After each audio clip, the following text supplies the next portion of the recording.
Today we're in Albany Park, and imagine buying a 3-unit property and a tenant fight shuts down your building. So we're here at the property. It happens to be Brendan's property. So Brendan, what happened? Yeah, so I bought this property as a house hack a few years ago, and basically it turned into police being called to the property, turned into me dealing with tenants fighting, trying to mediate, trying to set up a time to get them to agree on things, and it ended up with the tenants calling the city and them coming out and basically saying that the unit was illegal. Okay, so in Chicago, that's called non-conforming, which is you can rent it out, but if you were to rebuild it, you can only rebuild it as a 2-unit. Now, there was some silver lining to the whole thing. What was the zoning on this property to begin with? Yeah, so the zoning was RT4. What does that mean? Yeah, so RT4 basically allows a 3 or 4 unit property versus an RS3, which would allow for a single family or 2-unit. And why that's important is that it allows you to turn the unit into a 3-unit by right, which makes it easier from a zoning perspective. Got it.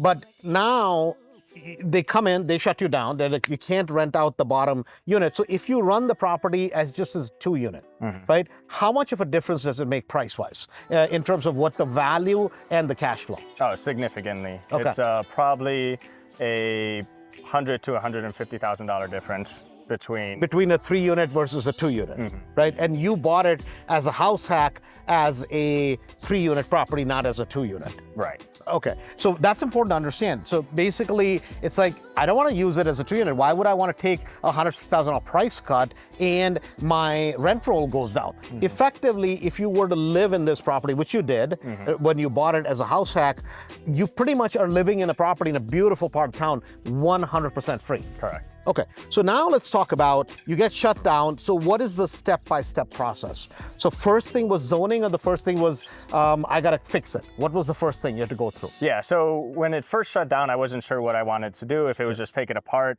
Then I realized basically going the legalization route was the right route, increase in value, better rents. So the process first was reaching out to an architect to figure out if it was feasible to turn it into a legal 3-unit. And part of that involves them doing drawings, getting an idea of what needed to be done to the property. So this is covering the water line, window sizes, electrical, HVAC, like the whole 9 yards. Yeah, Got exactly. it. And this is obviously in Chicago, so you need somebody who truly understands the nuances of being able to do basically drawings in Chicago, because this has nothing to do with the suburbs, right? This is a whole different beast. So you get that to happen. What were the major obstacles? Number one, you got through because zoning was kind of in your favor, right? Then what were the other big obstacles? Yeah, so the other big obstacles, so first water line. So needed to increase the water line to 1.5 inches. So that was a $13,000 expense. So I noticed you actually cut it right behind where we're standing, right? It looks like it was kind of just came right through here. Right. Okay. Yeah, so I had to get permits from the city, tap into the city's water line. What's the deal? Why did the water line have to change? Because originally it was a 2-unit. So when you increase the amount of fixtures in the property, you need to increase the water line to support the new fixtures that would come with legalizing a 3rd unit. So it's basically, let's say, it's an inch water line that comes in, and that'll carry a certain pressure. So maybe it's got to go to 1.5 inches, or whatever the case may be, based on the amount of fixtures in the property. Correct. Right. Okay. Great. Yeah. So that was one thing. That was $13,000. Okay. What about the next? So needed to update the electrical. So needed to get 4 meters, 4 panels, basically repipe some of the interior of the unit. So that was another probably like $12,000 there. Got it. Needed to do some plumbing work, so needed to like vent lines, increase the copper to certain fixtures. So that was another about $4,000. Got it. Backyard, I needed to basically tear down the deck. The entire deck, the porch kind of you had, nice big deck. No reason to take it down, but just because. And what was the reason behind that? The backyard needs to have so much open area. Is that what it is? Yeah. So there's rear yard open space that needed to reach a certain requirement, and the deck that I had there, while it was totally fine, structurally sound, because it took up too much square footage in the back of the yard, I had to tear it down and build a smaller footprint deck. Got it. Okay. And then what I noticed also is typically we think about ingress and egress, right? With multi-units, we talk about that a lot of the times, which is you need and we think about ingress as in, well, go in, go out, so you need 2 doors. But that's not necessarily the case, because in this building, it's a little different based on kind of, we would call this an English basement or whatever you want to call it, where you have a lot of the unit above ground. So can you explain that? Yeah, so I can't explain it based on the actual language used, but there's something with, basically the architect would tell you how it works, but I was able to just have one exit or one door in the rear of the property because of the level, like relative to the ground level. Ground level. So didn't need to install that second door. The back door suffices as a legal unit. Okay. Now, a big issue which is related to that is all the windows, right? These window openings are rather large, right? So, and they count as, I mean, they are egress openings in case of a fire.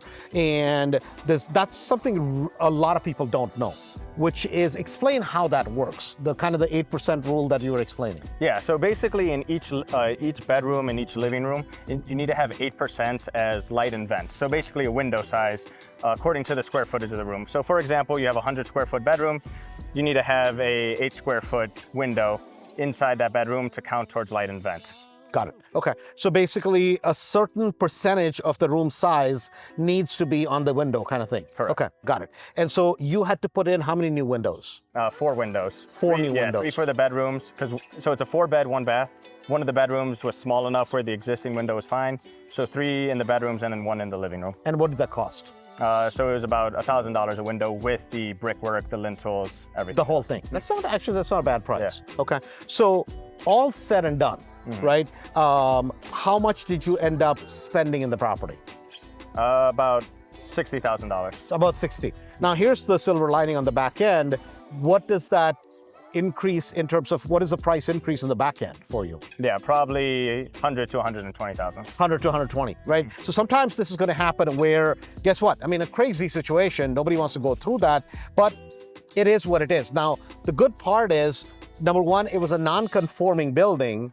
Now it kind of comes up in terms of value. So if he was ever to, I don't know why he would ever sell it, but if he was ever to sell it, right, you have a 3-unit that's a legal 3-unit that is conforming by City of Chicago, right? That's the biggest difference. And a lot of times people think non-conforming is illegal. That's not illegal. It just means that in case of a fire, you got to replace it with something that is conforming, which would be a 2-unit in this particular case, right? So as far as some cash flow numbers wise, you bought the property for $450, you said, right? $480. $480, okay. And you were living in it as a house hack. Correct. So you have a long-term 30-year mortgage. Yeah. And what's the rate on that? 4.7. 4.7, okay. And your payments, I think we said somewhere around $3,500, $3,800 right now. Yeah. And fully rented out, right? All 3 units performing, what's the total income? Yeah, so it's going to be right around $5,600 to $5,800. $5,600 to $5,800. So basically, every month you make minimum $1,500 to about $2,000 every single month. Yep. Right? And so guys, this is one of those examples where literally you're taking lemons and kind of turning into lemonades, right? Because sometimes, and this is going to happen, right? Where you're going to be, oh my God, what do I do?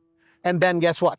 You got to make the best of the situation, because this was an issue that sometimes it's not preventable. And if you think real estate is going to be easy, it's not. You're going to have these kind of problems. Yeah. The question is not what happens to you. The question is, what do you do with it? So congratulations from everybody. Thanks. So remember, guys, other people have theories. We have properties. You want properties? Go to andrewholmesrealestate.com. See you soon.